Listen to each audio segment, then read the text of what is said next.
sebelum kita mulai acara presentasi dari kami, CGP Angkatan 7 dan Angkatan kedua dari Kota Batam, sebelumnya kita berdoa dulu. Mari kita berdoa bersama-sama.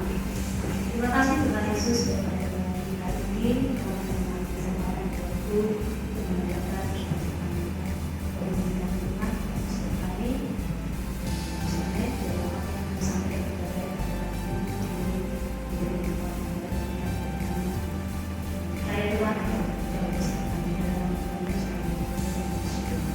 Amin. Sebelum kita mulai acara kita hari ini, saya bilang kepada saya untuk memberikan ice breaking sebelumnya supaya kita lebih bersemangat lagi. Setuju teman-teman ya? Teman-teman, misalnya silakan. Selamat semuanya.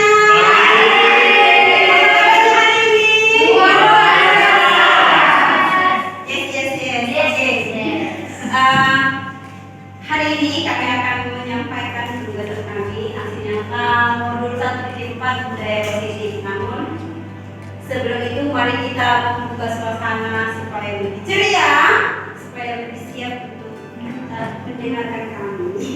Oke, tahu kamu bisa, bisa bersih, bisa indah, bisa sopan, aman, terus semangat, semangat, semangat. Ada semangatnya semua? Yes. Mana semangatmu? Ini semangatku. Yes. Oke, terima kasih teacher. Saya kembalikan ke teacher Sarah. Terima kasih Miss Dame. Tepuk tangan dong buat rekan kita Miss Dame. Oke, teman-teman, hari ini kita tidak terlalu kaku ya, karena ini hanya penyampaian apa yang sudah kami dapatkan selama 2 bulan selama mengikuti sebagai calon guru penggerak. Dan modul hari ini yaitu modul keempat terakhir di bulan ini ya. Karena bulan 3 nanti akan mulai lagi. Jadi kita ada aksi nyata dengan modul 1.4 judulnya budaya positif oleh saya dan Teacher Dame yang kami susun bersama-sama. Di sini kami akan menerangkan, tidak ada di sini tanya jawab, cuma hanya kami berbagi saja yang kita sudah dapatkan. Oke, next slide-nya. Ya, ada eksplorasi konsep. Di modul 1.4 ini ada beberapa bagian yang kita sudah pelajari. Yang pertama, disiplin positif dan nilai kebajikan universal. Berikutnya, teori motivasi, hukuman dan penghargaan dan restitusi. Kemudian, keyakinan kelas atau kesepakatan kelas. Next, kebutuhan dasar manusia dan dunia berkualitas. Dan yang terakhir adalah restitusi, 5 teori kontrol. Nanti kita akan jelaskan bersama-sama dengan tim saya, Miss Dame, bagaimana sih dan apa sih yang dimaksud dengan yang 1, 2, 3, 4, 5 ini. Di situ nanti kita akan bahas. Dengan waktu yang singkat, saya serahkan kepada Miss Dame. Oke, itu tadi dijelaskan bahwa ada 5 eksplorasi konsep yang kami pelajari di CGP pada hari ini. Jadi kami hanya mau berbagi kepada teacher-teacher karena apalagi sekarang ini kita kan sudah mau masuk pembelajaran di semester kedua. Jadi kami mau berbagi sama-sama berbagi ilmu.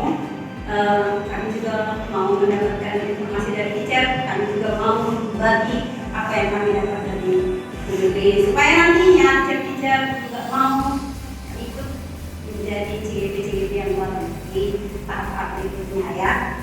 Oke, kita masuk ke eksplorasi konsep yang pertama, itu adalah disiplin positif dan nilai-nilai kebajikan universal ya. Jadi kalau teacher, sebenarnya semua guru-guru di Indonesia sudah melakukan disiplin positif. Tidak ada guru yang tidak melakukan disiplin positif dan menurut saya ya. Jadi dalam proses pembelajaran disiplin positif itu adalah pembiasaan baik yang kita lakukan atau yang kita berikan kepada anak-anak didik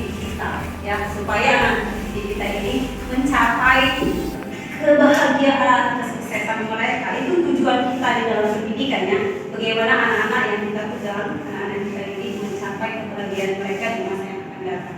Jadi disiplin positif ini tujuannya merupakan proses pembelajaran untuk pendekatan pendidikan murid untuk melakukan kontrol diri supaya anak-anak kita itu bisa mengontrol dirinya, supaya mereka menjadi lebih kreatif, lebih positif, lebih taat dengan aturan.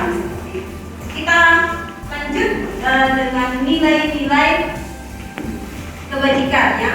Berdasarkan nilai kebajikan ya, nilai-nilai kebajikan universal ada di dalam profil pelajar Pancasila. Kalau kita amati sekarang ya, kurikulum kita adalah bagaimana tujuannya adalah supaya murid atau peserta didik memiliki profil pelajar Pancasila. Apa saja profil pelajar Pancasila itu? Yang pertama adalah beriman, bertakwa kepada Tuhan Yang Maha Esa dan berakhlak mulia. Ini jelas-jelas sudah kita pahami ya, tidak sebelum kurikulum yang baru ini sendiri di sekolah kita sudah menerapkan ini sebenarnya. Jadi pada dasarnya kita sudah memahami bahwa tujuan dari pendidikan adalah supaya anak-anak itu beriman, bertakwa kepada Tuhan Yang Maha Esa dan berakhlak mulia. Kemudian supaya anak-anak kita itu memiliki profil Pancasila yang mandiri. Kita tahu anak-anak itu belajar supaya di masa depannya menjadi anak-anak yang mandiri, kemudian bernalar kritis, ya, mampu menyelesaikan masalah, kemudian berkebinekaan global. Kenapa profil Pancasila harus berkebinekaan global? Karena kita tahu Indonesia ini adalah satu negara yang berkebinekaan ya. Kita sendiri tahu.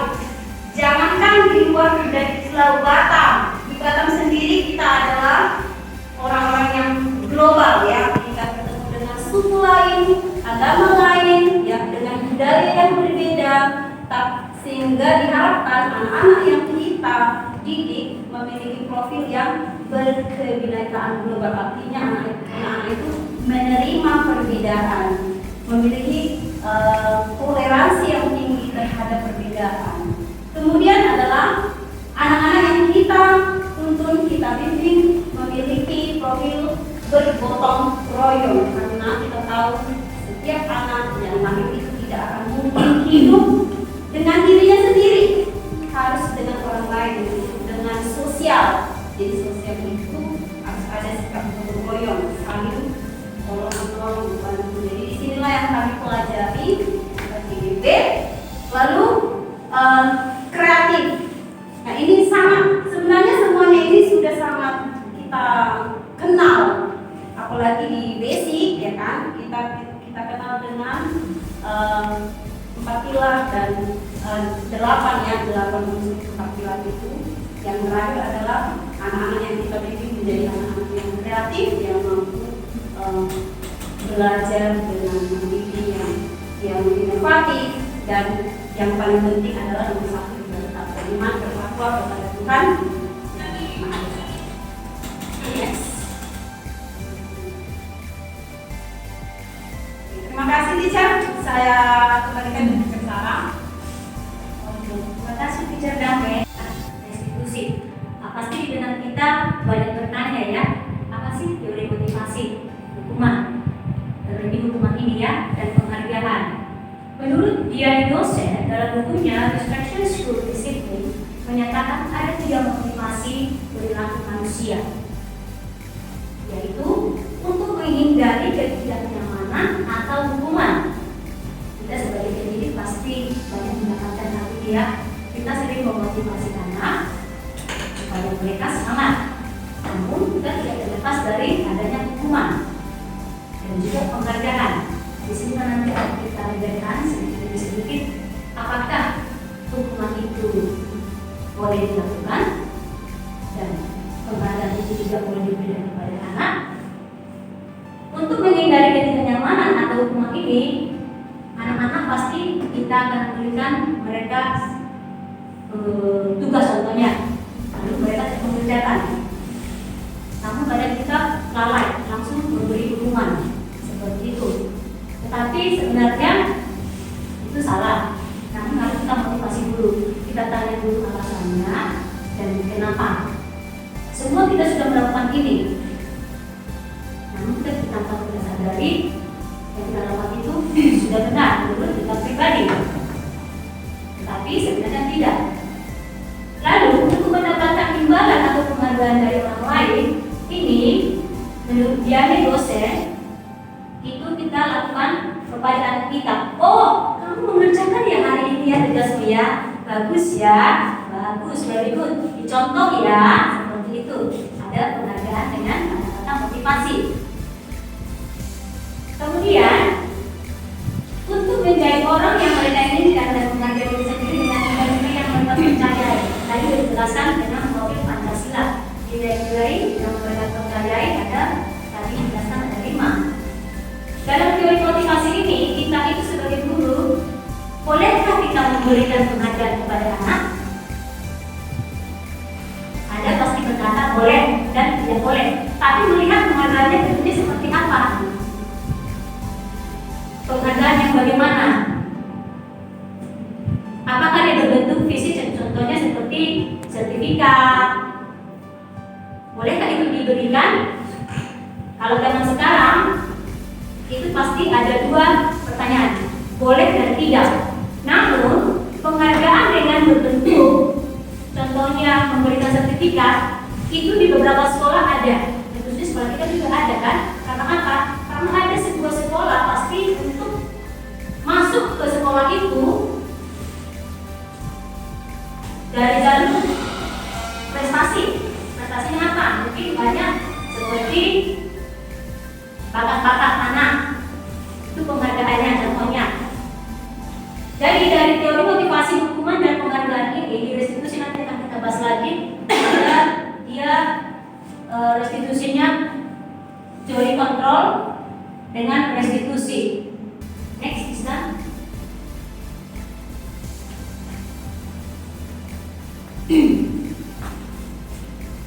Nah, ini keyakinan kelas. Keyakinan kelas ini adalah kesepakatan. Pasti semua sudah melakukan ini, benar kan teacher? Ya kan sudah dilakukan kan? Dengan siapa? Dengan anak-anak. Kalau saya sudah masuk CGP, saya sudah melakukan ini dengan anak-anak saya. Keyakinan kelas. Apalagi di kelas 1, jujur saya selama 18 tahun mengajar baru ini di kelas 1. Memang perlu tantangan, tapi saya banyak belajar dari teman-teman yang sudah mengajar. Keyakinan kelas itu dibuat oleh siapa? Ternyata dibuat oleh guru dan anak-anak. Dan kita membuat keyakinan atau kesepakatan kelas ini bersama-sama dengan anak. Ada nanti efeknya, ada nanti apa disebut itu akibatnya bila tidak melakukan keyakinan kesepakatan itu. Resikonya kepada mereka. Jadi keyakinan kelas ini dibuat oleh siapa? Oleh kita dan anak-anak. Jadi bukan hanya guru saja yang membuat keyakinan kelas atau kesepakatan kelas ini. Contohnya tidak mengerjakan tugas atau datang terlambat, tidak disiplin di dalam kelas, apa akibatnya? Seperti itu. Jadi merupakan keyakinan kelas ini merupakan kesepakatan keyakinan yang dibuat untuk menciptakan disiplin positif dan dapat diterapkan dalam membangun budaya positif di sekolah. Teacher, boleh tanya enggak? Siapa sih sudah melakukan di kelas? Bagian teacher? Belum ada ya? Pastilah. Estetik? Sudah pernah ya dapat dilihat dan sampai sekarang masih berlanjut ya Miss ya? Bagus sekali ya. Nanti kami boleh belajar lah ya. Jadi lagi bagaimana sih supaya itu sukses keyakinan di kelas itu. Dan kebutuhan dasar manusia dan dunia berkualitas itu seperti apa? Ada 5 kebutuhan dasar manusia antara lain. Kebutuhan fisiologis, kebutuhan akan rasa aman, kebutuhan akan rasa memiliki dan kasih sayang, kebutuhan akan penghargaan, dan kebutuhan akan aktualisasi diri ini yang sangat dibutuhkan di dalam diri oleh guru-guru kita. Karena kami sudah belajar ini, inilah yang akan kami bagi nanti langsung kita terapkan di semester ini kepada anak-anak supaya mereka memiliki rasa aman. Aman artinya mereka dikatakan anak sekolah satu. Jujur setelah saya masuk ke CDP, karena saya itu kemarin saya masuk belajar maths ya di kelas 3, ada satu anak tidak aman sama saya, dan itu sudah saya refleksi bagi diri saya sendiri. Kalau anak takut datang ke sekolah berarti dia tidak merasa aman atau karena apa pelajarannya. Dan kebetulan anak-anak memiliki data saya ini, anak-anak itu butuh kasih sayang dari kita selain orang tuanya di rumah, dan merasa aman dengan kita, dekat dengan kita. Pasti banyak anak-anak yang dekat dengan kita dari kelas-kelas kecil ya. Kalau ada datang ke sekolah, aku pikirnya galak, dia mau masuk. Nah, ini yang aku terapkan, biar dia memiliki rasa aman, nyaman, dan kasih sayang dari siapa? Dari kita sebagai gurunya. Kemudian kebutuhan anak penghargaan. Seperti tadi sebelumnya sudah dijelaskan, penghargaan itu perlu diberikan kepada anak, tapi bukan berbentuk makanan. Boleh tak penghargaan itu dengan kata-kata? Boleh. Wow, bagus sekali. Itu juga penghargaan. Wah, kamu luar biasa. Itu juga bentuk penghargaan. Dan kedua, akan aktualisasi diri. Ini artinya kita langsung melakukannya kepada anak. Kita merangkul mereka, mendukung mereka, memotivasi mereka, memberikan penghargaan, bukan penghargaan yang berlebihan dan bukan dijanjikan. Tidak boleh seperti itu. Tapi dengan kata-kata juga memotivasi mereka supaya mereka lebih semangat. Itulah tentang keyakinan kelas dan tadi kebutuhan dasar manusia yang saya terapkan hari ini. Untuk nextnya, silakan Islamin. Tadi sekarang ke restitusi mungkin ada dari antara kita yang pernah dengar restitusi ya. Ada yang pernah kan? Belum ada? Saya baru dengar waktu CDP. Apa sih itu? Saya sama sekali tidak mengerti ya, tapi kita sama-sama belajar. Jadi disebutkan restitusi menurut dosen, ini adalah seorang pendidik saya. Segitiga restitusi atau restitusi adalah suatu proses pembentukan karakter, suatu proses pembentukan karakter dari seorang siswa yang melakukan kesalahan, di mana restitusi ini kita memberikan proses kepada mereka untuk memperbaiki diri mereka tanpa ada rasa menyinggung perasaan terhadap anak. Jadi ada proses yang kita berikan kepada anak tanpa itu merasa dia direndahkan, disulitkan seperti itu.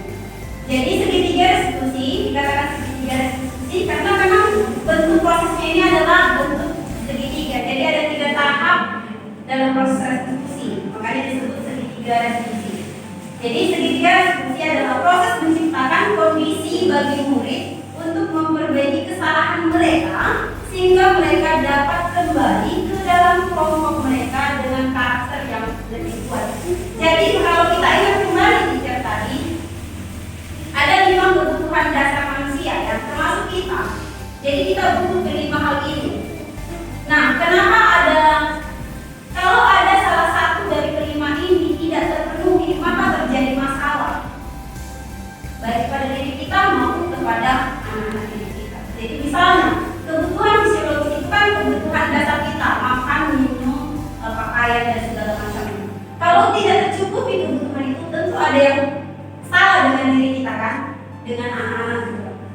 Kedua, kebutuhan akan rasa aman seperti yang dikatakan teacher Sarah tadi. Anaknya merasa tidak aman, berarti ada masalah dengan anak itu kan. Jadi dia mungkin ketika maths tidak mau masuk, tidak mau belajar.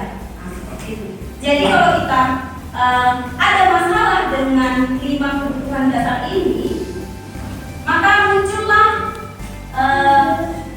masalah di dalam sikap anak didik kita. Jadi misalkan tadi seperti teacher Sarah, ada anaknya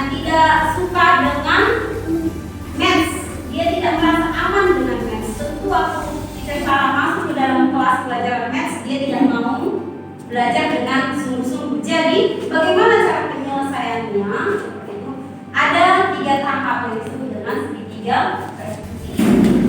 Jadi segitiga restitusi merupakan suatu proses kolaboratif. Kenapa dibilang kolaboratif? Karena ini adalah bentuk kerjasama antara kita guru dan siswa ditambah dengan guru lain atau rekan kerja kita dan orang tua.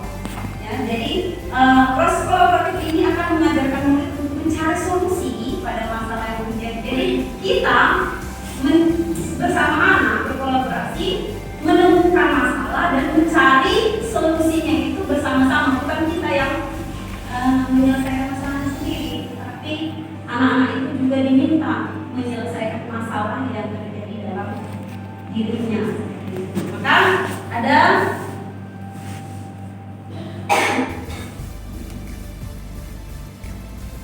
sebelum kita masuk ke dalam contoh ya, sebelum kita masuk ke dalam proses segitiga restitusi, di sini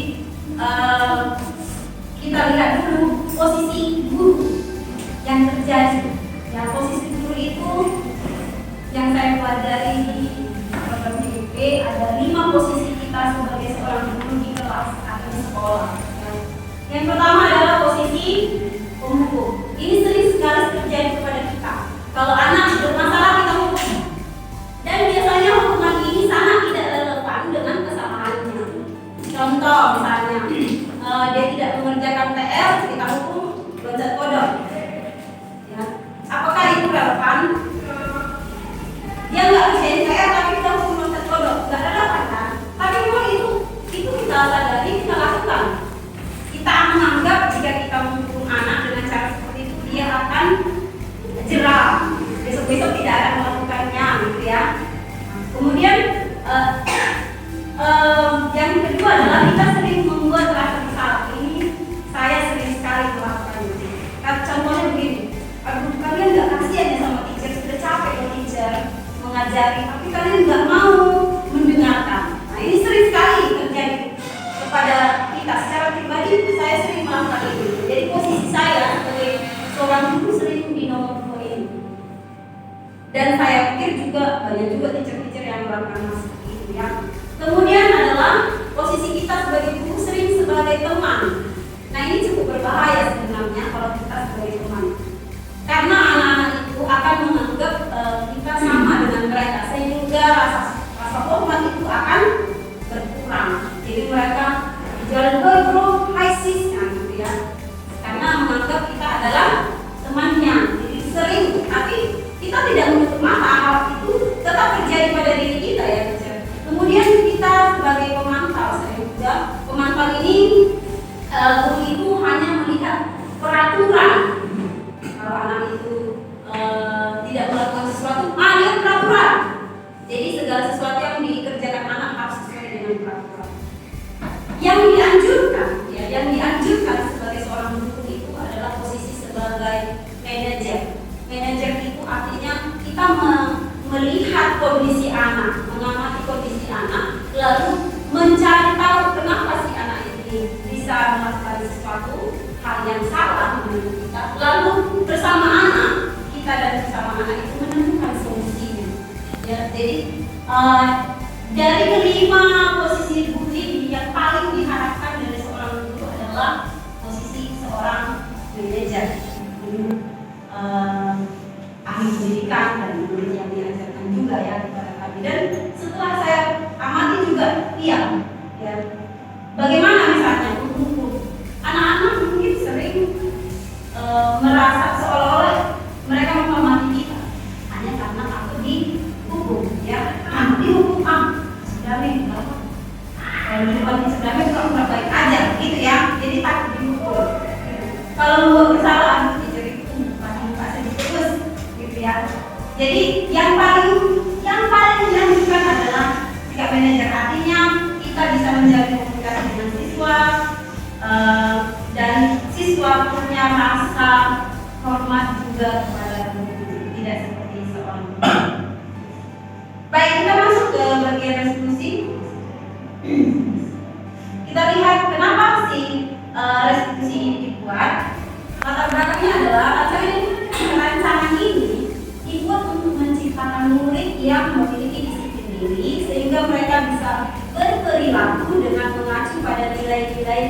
kebajikan universal. Masih ingat tadi ya teacher, kebajikan universal tadi ya. Salah satunya bertakwa kepada Tuhan yang Maha Esa, kreatif, mandiri, gitu. Dan memiliki motivasi intrinsik dan bukan ekstrinsik. Motivasi intrinsik itu adalah motivasi yang dimiliki anak dari dalam dirinya sendiri. Dia memang mau belajar karena dia mau meningkatkan nilai dia. Itu yang diminta sebenarnya dari pendidikan. Anak-anak itu memiliki motivasi dari dalam dirinya sendiri. Dan guru itu bisa membantu. Apakah perlu motivasi ekstrinsik? Perlu. Tadi seperti yang dijelaskan sekarang, ada istilahnya hukuman dan penghargaan. Kita sering melakukan itu, hukuman dan penghargaan. Apakah itu perlu? Tapi tidak disarankan dalam waktu yang sangat panjang. Jadi karena hukuman dan penghargaan itu hanya memberikan motivasi ekstrinsik. Misalnya, kalau kamu nanti dapat nilai 100, saya berikan coklat. Itu perlu, tapi tidak boleh terus-menerus, ya. Karena itu hanya akan menghasilkan motivasi ekstrinsik. Jadi seolah-olah gini, nanti kalau teacher nggak memberikan coklat lagi, dia nggak mau belajar. Jadi latar belakangnya itu adalah supaya anak-anak ini memiliki motivasi intrinsik dari dalam dirinya.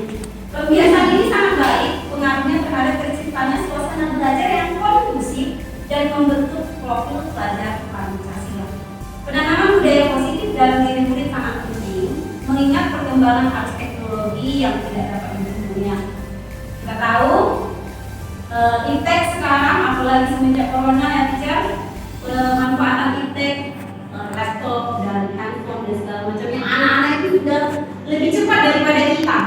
Ya, jadi penanaman nilai positif kepada anak-anak supaya membendung penyerapan efek negatif dari iptek itu sendiri, supaya anak-anak memiliki kontrol dalam dirinya sendiri, bagaimana mereka menjadi siswa-siswa yang memiliki profil pelajar Pancasila.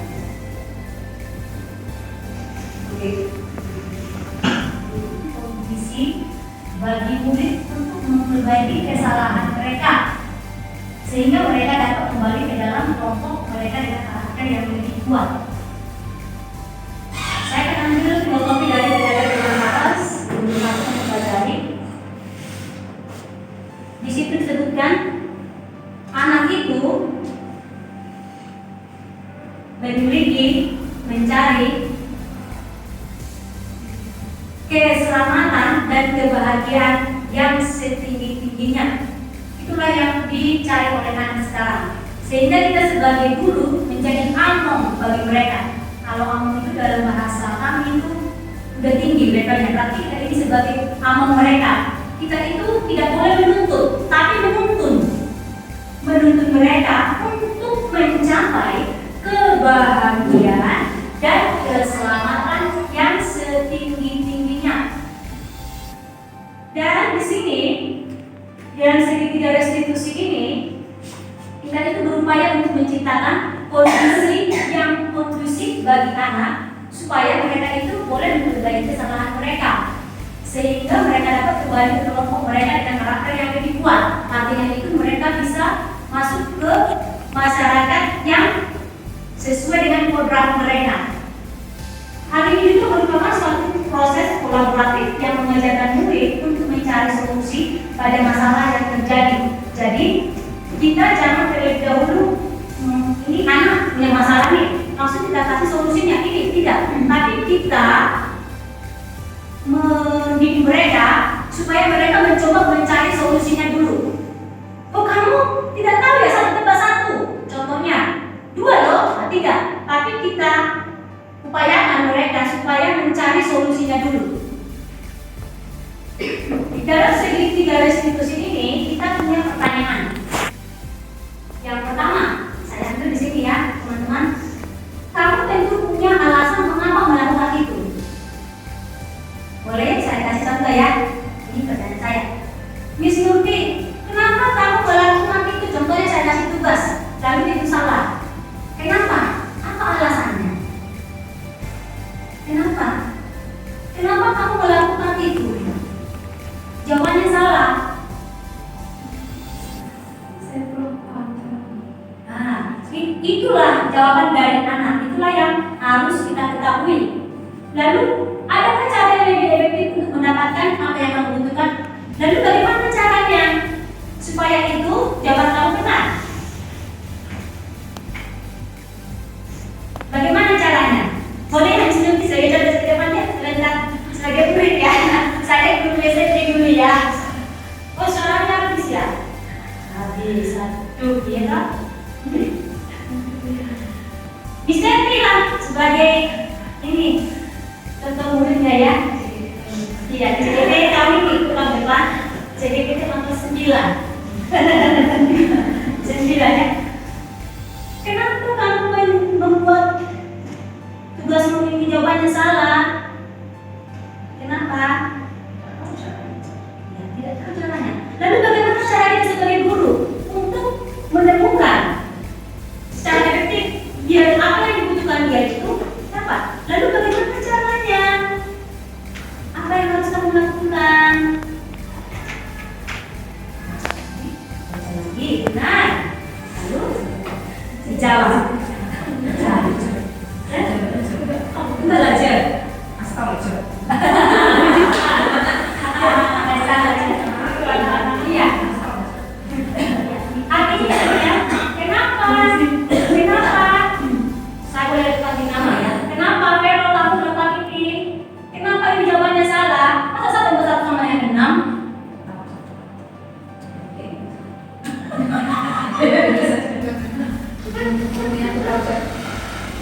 Atau pas harus kasih jawabannya je? Asal aja. Iya. Ya, betul. Itu yang akan terjadi. Iya, akan terjadi. Namun kita di sini harus mempunyai cara efektif untuk menyelesaikan masalah itu dengan memberikan dia waktu untuk menjawabnya. Jadi cara yang lebih efektif itu bagaimana kita akan lihat di sini. Di dalam segitiga restitusi kita itu akan menstabilkan identitas anak dulu. Kemudian kita akan bervalidasi tindakan yang salah dan terakhir menanyakan keyakinan itu. Setiap orang pasti pernah melakukan kesalahan, benar nggak? Pernah nggak? Kalau Miss Maya kayaknya nggak pernah deh, perfect deh kayaknya. Oh sering, itu sering sama kita ya. Di sini saya belajar banyak introspeksi diri karena kita melakukan kesalahan yang tidak sesuai dengan anak itu yang dibutuhkan oleh anak itu. Kemudian, kamu bukan satu-satunya yang pernah melakukan ini, benar nggak? Saya dan kamu juga melakukan hal yang sama. Namun di sini diminta kita memperbaikinya karena kita sama-sama belajar. Memang pengalaman itu adalah guru yang terbaik. Namun pengalaman itu kadang juga tidak membuat kita itu introspeksi diri. Malah kita digaris seperti superior. Itu pernah saya alami, jujur. Semenjak saya masuk ke CGP ini, banyak hal-hal yang harus berubah. Terlebih dalam sistem mengajar. Banyak yang saya lakukan. Tadi sudah bilang di situ, kita ini sebagai guru harus menjadi manajer, bukan sebagai pemantau, bukan hanya memberi hukuman.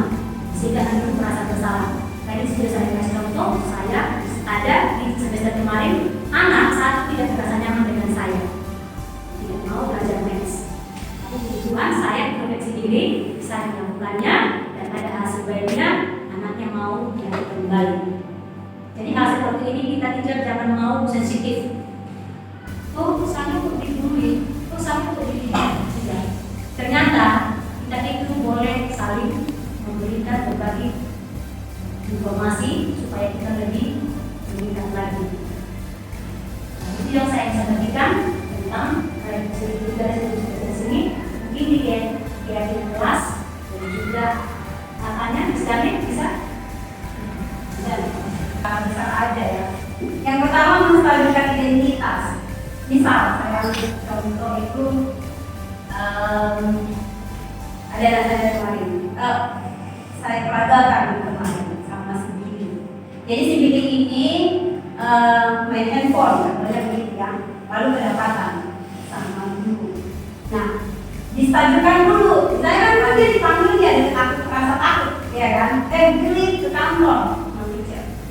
Jadi distabilkan dulu keadaan dia.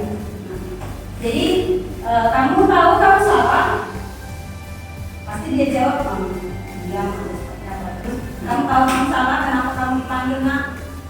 Ya teacher tadi main handphone di kelas. Oke, kenapa bisa main handphone? Jadi ditanya dulu alasan dia. Kita stabilkan dulu keadaan dia. Yang dijelaskan, kenapa kamu main handphone? Oh tadi bosan atau handphonenya ada di dalam kelas. Kamu tahu nggak? Kita itu punya peraturan, ya kan? Kita itu kan punya peraturan kalau nggak boleh bawa handphone di sekolah. Tahu tidak? Jadi ada hal-hal yang perlu ditanyakan kepada anak ini. Jangan langsung ngejudge itu intinya. Jadi ditanyakan dulu. Kan kita punya peraturan. Jadi disuruh dia menjawab sesuai dengan alurnya. Kita punya peraturan dia kerja. Lalu apa yang kamu lakukan? Ya tidak. Saya bawa. Lalu biasanya kalau dibawa handphonenya bagaimana? Biasanya harus diserahkan ke teacher tangan. Oke. Jadi kenapa kamu tidak lakukan? Ya karena nggak sempat. Teacher saya cari-cari kemana-mana nggak ada. Jadi saya taruh di tas. Nah kalau tidak ditaruh di tas, apakah harus dikeluarkan waktu belajar? Ya tadi saya bosan di kelas. Jadi di sini ya alasan itu sudah pertanyaan ke alasan. Tadi saya bosan di kelas itu adalah alasan dia kenapa dia mengeluarkan handphone itu dari dalam tasnya. Jadi saya tanya, apakah perbuatan itu benar enggak sih? Jawabannya ya enggak sih. Enggak benar. Tapi ya saya bosan. Jadi menurut kamu apalah solusinya?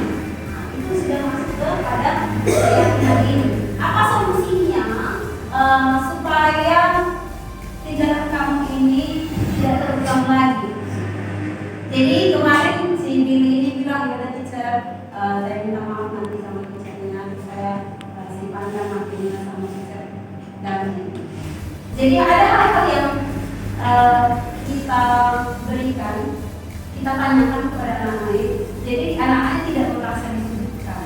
Jika dia tahu dia salah, tapi dia tidak disudutkan dalam proses penyelesaian masalah.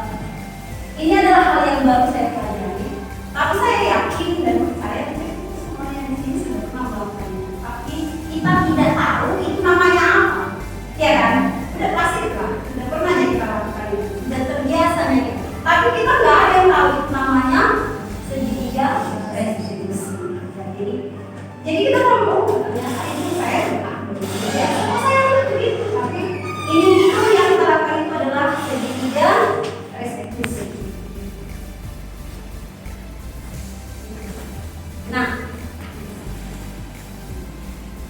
baik teacher, kenapa harus dibangun budaya positif di dalam kelas atau di dalam sekolah supaya sekolah atau kelas itu aman dan nyaman.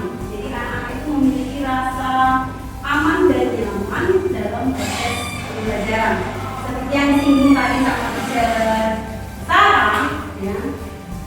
Apa sih tujuan dari pendidikan? Kita kenal dengan yang namanya dikajari oleh Sarah, Bapak Pendidikan Indonesia ya. Bapak Pendidikan Indonesia punya filosofi menginginkan atau tujuan pendidikan itu adalah anak-anak ini mencapai kebahagiaan dan keselamatan setinggi-tingginya di masanya dewasa. Jadi salah satu yang harus dilakukan adalah adanya budaya positif. Budaya positif itu adalah tindakan-tindakan positif yang kita lakukan dalam kehidupan sehari-hari. Jadi salah satunya yang tadi budaya positif itu yang profil Pancasila itu. Apabila kita melakukan itu adalah budaya positif.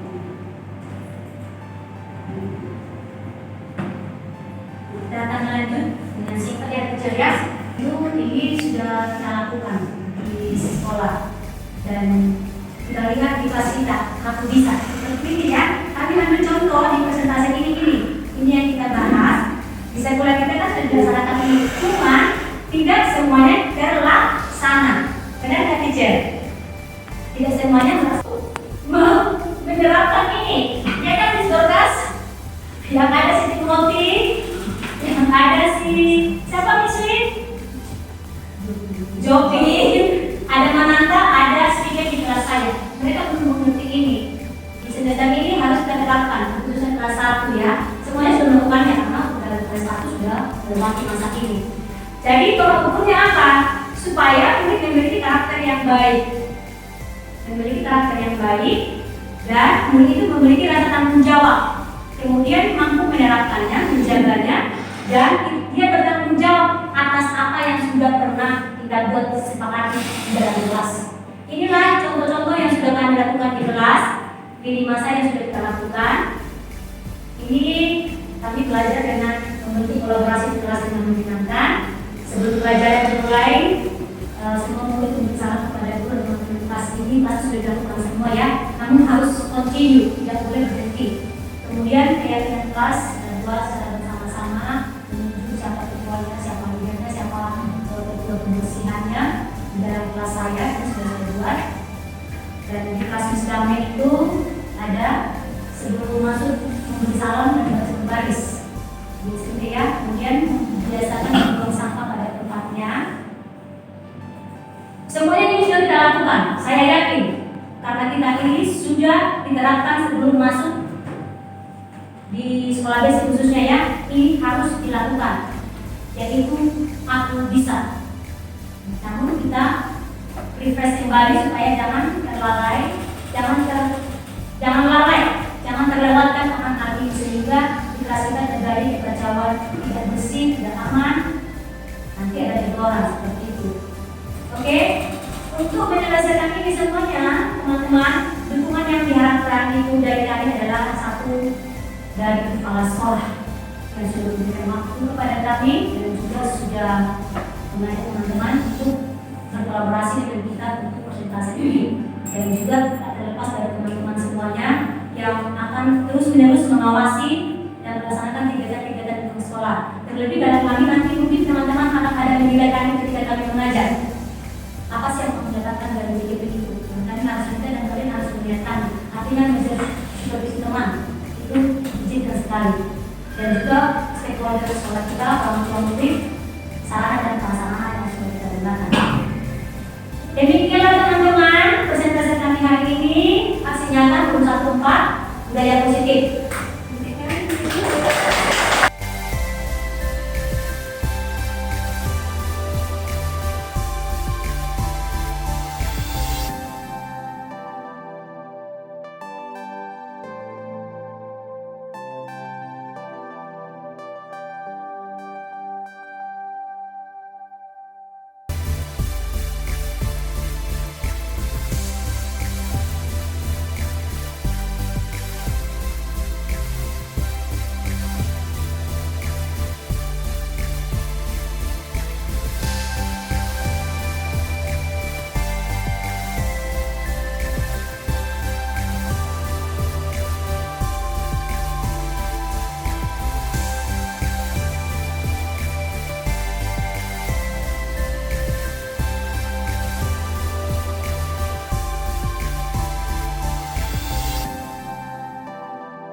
Lihat sampah, ambil.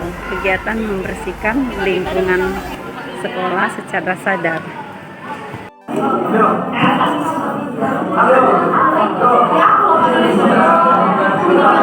Tuliskan apa kesepakatan kamu, lalu buat konsekuensinya.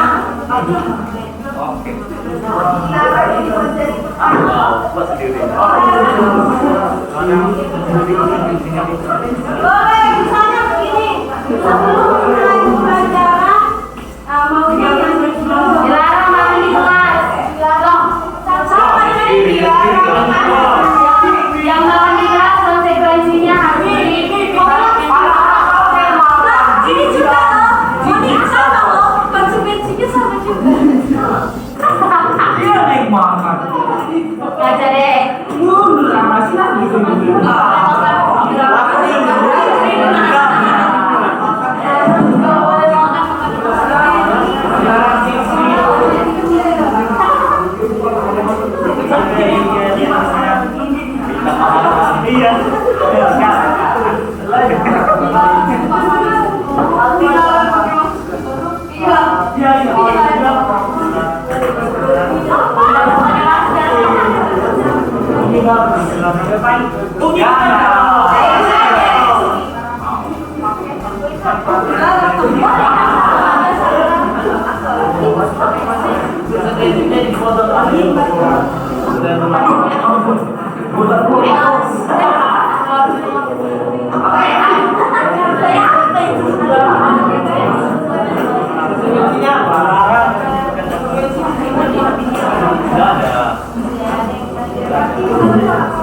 Proses membuat kesepakatan kelas,